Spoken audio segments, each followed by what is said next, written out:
اب میرے بھائیوں، اگلی سورت جو ہے وہ میری فیوریٹ ترین سورتوں میں سے ہے قرآن حکیم میں. قیامت مضمر ہے جی سورت کے اندر. اس وقت امت کا سب سے بڑا مسئلہ یہی ہے. جو جامع ترمذی میں حدیث ہے کہ ہر امت کا کوئی نہ کوئی فتنہ ہے اور میری امت کا فتنہ مال ہے. اور بخاری اور مسلم دونوں میں حدیث ہے، نبی علیہ السلام نے اپنی وفات سے 1 مہینہ پہلے شہدائے احد کے قبرستان میں جا کے ان کی قبروں کے اوپر جنازہ دوبارہ پڑھا. 8 سال کے بعد 3 ہجری میں غزوہ احد ہوا اور 11 ہجری میں نبی علیہ السلام کی وفات ہوئی. تو آپ نے اپنی وفات سے 1 مہینہ پہلے وہاں پہ خطبہ دیا. میں نے کربلا والے ریسرچ پیپر میں خطبہ ڈالا بھی ہوا ہے. آپ علیہ السلام نے قبرستان میں خطبہ دیا عبرت کے لیے کہ مرنے کے بعد سب نے ادھر ہی آنا ہے، کیونکہ آپ بھی دنیا سے جا رہے تھے، آپ کو اللہ نے بتا دیا. اور حدیث کے الفاظ ہیں، عقبہ بن عامر کہتے ہیں کہ میں نے آخری دفعہ رسول اللہ کو ممبر پہ اسی دن دیکھا تھا، اس کے بعد میں نے حضور کو ممبر پہ چڑھے ہوئے نہیں دیکھا. آپ فرمایا لوگوں، اللہ تعالیٰ نے مجھے اپنا حوض کوثر یہیں پہ دکھا دیا ہے. اس وقت میرا ممبر میرے حوض کوثر پہ لگا ہے. میں تمہارا پیش رو ہوں، یعنی میں آگے جانے والا ہوں، تم میرے بعد میرے پیچھے آؤ گے. ظاہر ہے نبی علیہ السلام نے ایک دعوت کھڑی کی تھی، اتنی محنت سے اپنی ایک ٹیم تیار کی تھی. اب دنیا تو ظاہر ہر بندے نے چھوڑ کے جانا ہے، تو آپ کو یہ ٹینشن بھی تھی کہ میں جو پیچھے لوگ چھوڑ کے جا رہا ہوں ان کو آخری درجے تک وصیت کر جاؤں کہ میرے بعد تمہیں خطرہ کن کن چیزوں سے. آپ نے فرمایا مجھے اپنے بعد تم سے یہ ڈر نہیں کہ تم دوبارہ سے بت پرستی میں مبتلا ہو جاؤ، شرک کرنے لگ پڑو. یہ تو مجھے کانفیڈنس ہے کہ تم، یعنی اپنے صحابہ کے بارے میں آپ کو ایک گارنٹی تھی، تربیت یافتہ جو لوگ تھے، کہ یہ شرک میں مبتلا نہیں ہوں گے. البتہ مجھے یہ ڈر ہے کہ تم میرے بعد دنیا کے مال میں پھنس جاؤ گے اور دنیا کے خزانے تمہارے لیے کھول دیے جائیں گے. نبی علیہ السلام نے تو اپنی وفات تک فقر ہی دیکھا تھا. بخاری اور مسلم دونوں میں حدیث ہے، ام عائشہ کہتی ہیں کہ نبی علیہ السلام کی وفات تک ہماری یہ حالت تھی، بعض اوقات 1 مہینہ، بعض اوقات 2، بعض اوقات 3 مہینے تک ہمارے گھر میں چولہا نہیں جلتا تھا، کوئی پکانے کے لیے چیز نہیں ہوتی تھی. 2 کالی چیزوں پہ گزارا ہوتا تھا، ایک کھجور اور دوسرا پانی. اور کھجوریں بھی کوئی ٹنوں ٹن نہیں، 2 کھجوریں اور ایک میٹھا پانی کا پیالہ صبح کے وقت، اور 2 کھجوریں اور ایک پانی کا پیالہ میٹھا شام کے وقت، کیونکہ میٹھا پانی وہاں پہ ایشو تھا ریگستان میں.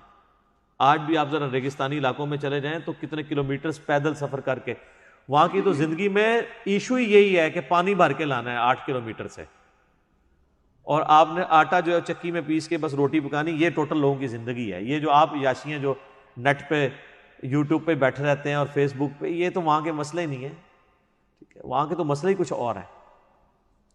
تو اس زمانے میں نبی علیہ السلام کے مبارک زمانے میں اما عائشہ کہتی ہیں کہ یعنی آپ علیہ السلام اور آپ کے گھر والوں کا گزارا کالی چیزوں پہ ہوتا تھا.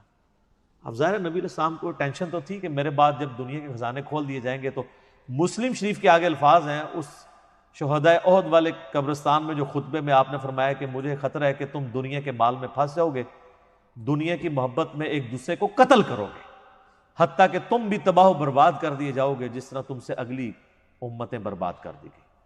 اور وہی ہوا ہے. آپ دیکھ لیں 30 سال ہی سکون سے گزرے ہیں، وہ بھی بمشکل. اور اس کے بعد کیا ہوا ہے امت کے ساتھ؟ پھر اسلام کا عروج تو نیچے ہی آیا ہے، مسلمانوں کا عروج اوپر گیا ہے. ظاہر ہے سپر پاور تھی، اس کا ایکسپلوژن تھا. جب بھی آج امریکہ سپر پاور ہے تو سر وہ بھی بدماشی کر رہا ہے. اس وقت ہم سپر پاور تھے، ہم بھی کسی کو کھنگڑ نہیں سن دیں، ٹھیک ہے. تو وہ ایک سپر پاور کا ایکسپلوژن تھا. اسلامی حکومتیں نہیں تھیں، مسلمان حکومتیں تھیں. کس کی جرت ہے کہ وہ کہہ دے گے جو سلطنت مغلیہ کی حکومت اسلامی حکومت تھی؟ میرا خود تعلق مغلیہ خاندان سے ہے، میں کیسے یہ کہہ دوں؟ اللہ کو جان دینی. مسلمانوں کی حکومتیں تھیں، اسلامی حکومتیں تو کوئی نہیں تھی. نہ سلطنت عثمانیہ جو ہے وہ اسلامی حکومت تھی، مسلمانوں کی حکومت تھی. تو آپ علیہ السلام کو بتا دیا گیا کہ فتنہ مال ہے. یہ صورت اسی فتنے کو ایڈریس کرتی ہے. اور بخاری اور مسلم دونوں میں ایک حدیث موجود ہے متفق علیہ کہ نبی علیہ السلام نے یہی صورت پوری تلاوت کی. پوری صورت پڑھنے کے بعد کہا کہ آدمی کہتا ہے میرا مال میرا مال میرا مال، یہی کہتے کہتے مر جاتا ہے. حالانکہ تیرا مال تو وہ ہے جو تو نے کھا پی لیا، یا پہن کر بوسیدہ کر لیا کپڑے، یا آخرت میں اللہ کے لیے بھیج کے، اللہ کی راہ میں خرچ کر کے اپنے لیے سٹور کر لیا، یعنی جو اللہ کی راہ میں خرچ کرتے ہو یہ تمہارا مال ہے، باقی تو تیرے وارثوں کا مال ہے۔ بخاری اور مسلم دونوں میں حدیث ہے، نبی علیہ السلام نے فرمایا انسان کے 3 دوست ہیں، ایک ہی ساتھ جاتا ہے، 2 باہر ہی رہ جاتے ہیں، اس کے رشتہ دار اور مال یہ قبر سے باہر رہ جاتے ہیں، اور اس کے اعمال قبر میں ساتھ جاتے ہیں۔ بخاری اور مسلم دونوں میں حدیث موجود ہے، نبی علیہ السلام نے فرمایا کہ ابن آدم کے پاس اگر سونے کی 2 وادیاں ہونا تو وہ کہے گا تیسری بھی آ جائے، اس کا پیٹ صرف قبر کی مٹی بھرے گی۔ یہ لالچ ایسی چیز ہے جس کے پاس مال آ جائے اس کی بھی ختم نہیں ہوتی، یہ قبر کی مٹی اس کا پیٹ بھرے گی۔ یہ ساری حدیثیں بخاری مسلم میں جتنی میں بیان کر رہا ہوں، یعنی باہر کی کتابوں سے، اور یہ تقریباً آلموسٹ 17 رکت انگیز حدیثیں میں نے مسئلہ نمبر 51 میں ریکارڈ کروائی ہیں۔ رزق حرام کی مذمت، دنیا پرستی کا انجام اور اس کا علاج، 11 آیات قرآن حکیم سے کراس ریفرنس کے طور پہ پیش کی، جس میں نے یہ صورت بھی ڈسکس کی تھی، اور 17 احادیث بخاری اور مسلم سے۔ وہ سننے والا لیکچر ہے، قبلہ صحیح کرنے والا لیکچر ہے، مسئلہ نمبر 51۔ تو نبی صلی اللہ علیہ وآلہ وسلم کو یہ بات پتا تھی کہ میرے بعد فتنہ کیا بننے والا ہے امت کے لیے، تو آپ کا زہد پریکٹیکلی آپ نے پروف کیا۔ بخاری اور مسلم دونوں میں حدیث ہے، نبی علیہ السلام دعا کیا کرتے تھے، اے اللہ محمد اور آل محمد کو صلی اللہ علیہ وآلہ وسلم بس اتنا ہی رزق دینا کہ ان کی روح اور جسم کا رشتہ برقرار رہے، یعنی بس سانس چلتی رہے، اس سے زیادہ مجھے رزق نہیں چاہیے۔ سر جن لوگوں نے یہ حدیثیں نبی علیہ السلام سے سنی ہوئی تھی انہوں نے دنیا کو 3 طلاقیں دینی تھی نا، انہوں نے ابو ذر غفاری پھر بننا ہی تھا۔ ابو ذر غفاری کے اوپر میرا کلپ دیکھیں، رات کو میں دوبارہ دیکھ رہا تھا وہ کلپ، آپ کسی اور دنیا میں چلے جائیں گے۔ یوٹیوب پہ جا کے لکھیں سیدنا Abu Zar Ghifari, tragic life story of a true Muslim, کہ انہوں نے کتنی کمٹمنٹ کے ساتھ زہد کی زندگی گزاری ہے۔ ایون صحابہ سے بھی وہ لڑتے تھے اس معاملے میں کہ نبی علیہ السلام کی یہ زندگی نہیں تھی جو تم گزار رہے ہو، اور وہ جو کچھ فورسی کر رہے تھے حضرت عثمان کے دور میں، پھر آپ نے دیکھ لیا کہ پھر اس کا انجام کیا نکلا۔ الہاکم التکاثر، غافل رکھا تمہیں، ہلاک کر دیا تمہیں زیادہ مال جمع کرنے کی ہوس نے، حتی زرتم المقابر، یہاں تک کہ تم نے قبروں کا منہ دیکھا، یعنی مرتے دم تک مال مال مال مال، اینڈ کوئی نہیں ہے جب تک کہ قبر کی مٹی میں نہ جا کے مل جاؤ۔ کلا سوف تعلمون، ہاں ہاں تم جلد ہی جان جاؤ گے۔ ثم کلا سوف تعلمون، پھر تم سے کہتے ہیں ہاں ہاں ان قریب تمہیں معلوم ہو جائے گا۔ کلا لو تعلمون علم الیقین، ہاں تم یقینی طور پر جان جاؤ۔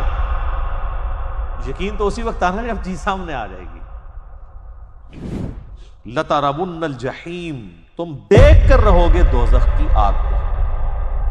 ثم لترونها عین الیقین، اس کے بعد تمہیں دوزخ کی جو آگ کو دیکھ کر اپنی آنکھوں سے یقین آ جائے گا، لیکن اس وقت فائدہ کوئی نہیں ہونا۔ ثم لتسألن یومئذ عن النعیم، اس دن پھر تم سے اللہ تعالیٰ ہر اس نعمت کے بارے میں پوچھے گا جو اس نے دنیا میں تمہیں وہ نعمت دی تھی۔ آنکھ، کان، عقل، یہ ساری چیزیں دی تھی، ان کو یوٹیلائز کر کے اللہ کی اطاعت کیوں نہیں اختیار کی؟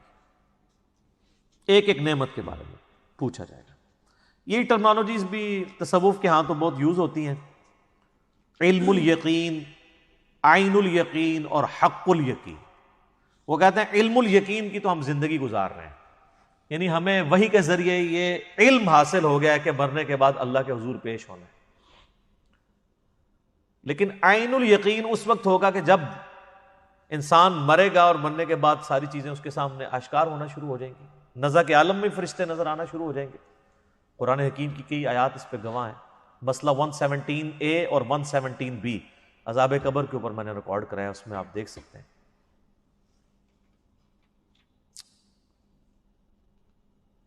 اور سورۃ الحجر کے اینڈ میں بھی آیا نا، فَاعْبُدْ رَبَّكَ حَتَّى يَأْتِيَكَ الْيَقِينُ، اپنے رب کی عبادت میں لگے رہو یہاں تک کہ تم یقین تک پہنچو.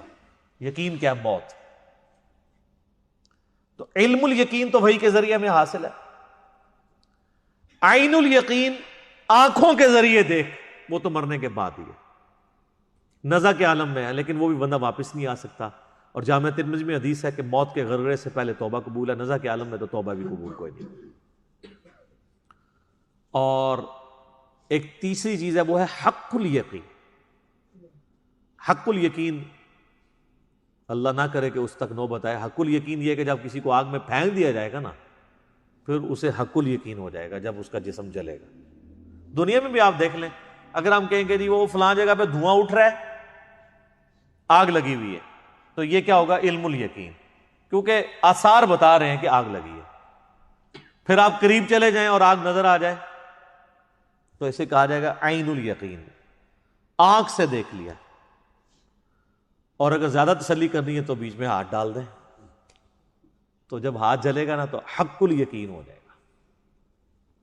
تو یہ اللہ تعالیٰ ہمارا ہے کہ تم عنقریب تم اپنی آنکھوں سے بھی دیکھ لو گے اور اس یقین کے عالم تک بھی پہنچو گے. آج جو تم ہمارے پیغمبر کی دعوت کو جھٹلا رہے ہو، تو ایک وقت آنے والا ہے یہ ساری چیزیں کھل کے تمہارے سامنے آ جائیں.